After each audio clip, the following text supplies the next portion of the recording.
So, Mewgenics has been out for a little over a week now, and after sinking about 90 hours deep into it, here's my video essay on why you should absolutely try this game out right now. And trust me, it's just gonna get better the longer you play. So what is Mewgenics? The short answer, turn-based roguelike. You breed cats for the purpose of conquest. Yup, I know that sounds insane, but by the end of this video, it's just gonna click. So your house acts as a hub where stray cats gather to live, eat, sleep, fight, and well, mate. From there, you select up to 4 cats and head out to conquer different locations, slowly expanding your reach run after run. And this setup leads to some of the most crazy strategies I've seen in a roguelike. So combat itself is just pretty straightforward. Each cat can move once per turn, attack once per turn with their basic attack, and then they can use spells that cost mana and do a variety of things. Now these spells are usually class specific, but the game gives you plenty of ways to break all of the rules above. And breaking those rules, that's where Mewgenics really starts to shine. Nothing is stopping you from eventually creating a monstrosity hybrid creation with a tank, fighter, hunter, mage, cleric. Yeah, you can do whatever. It just gets crazier every time you unlock something new.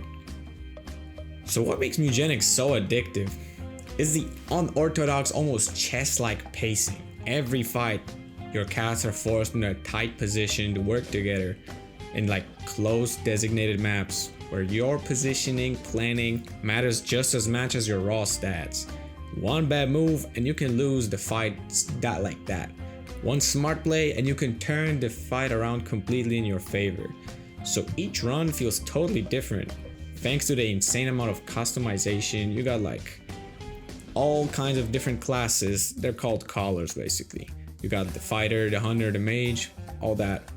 Obviously I'm not gonna spoil everything right here. Every cat has an innate ability, plus a full inventory system with head, neck, face, trinket, weapon slots. And all these combine in various ways that just feel broken in the best way possible. Or they can screw you over, depending what you do.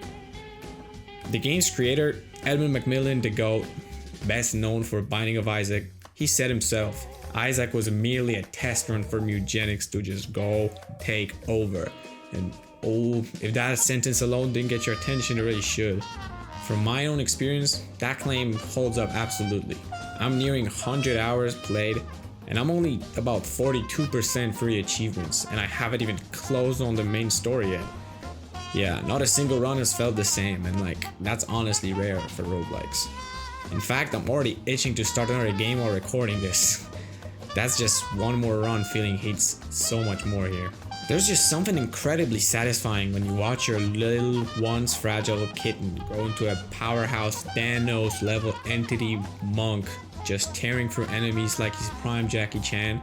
Yeah, like it just never gets old. Much like Isaac, Mewgenics features branching paths, but here you choose between one of 3 acts before each run, assuming you've unlocked them of course. Act 1 is available from the get-go and it's the most forgiving, but don't let that fool you, this game just like ramps up quickly. Now the difficulty is something I've seen a lot of people complain about online, especially when it like comes to bosses and some specific enemies, but here's the thing where most of these complaints completely miss. Almost every enemy in Mewgenics literally tells you how to beat them in their description when you hover over them. Like the game straight up gives you tips on the silver platter, you just have to use it.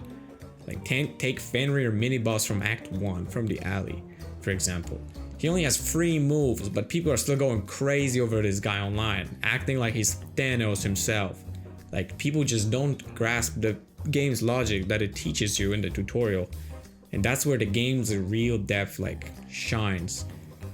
Mewgenics is built around synergy, not just between abilities, but with the environment itself. Like if Fenrir hides in tall grass to gain 50% dodge chance, which he does, you can burn the grass down with any fire ability.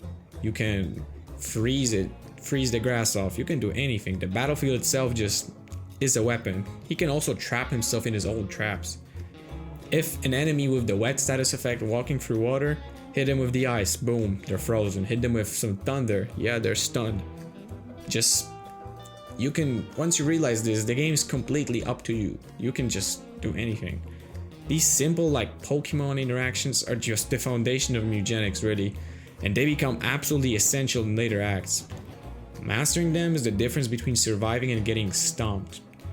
If any of this caught your interest, or if you're already on Mewgenics and you wanna go deeper, feel free to stick around for the channel because we're just getting started here.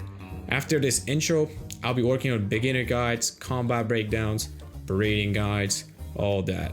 So if you want to truly break the game, you're in the right place. This has been Everything Mewgenics, and I'll see you in the next one.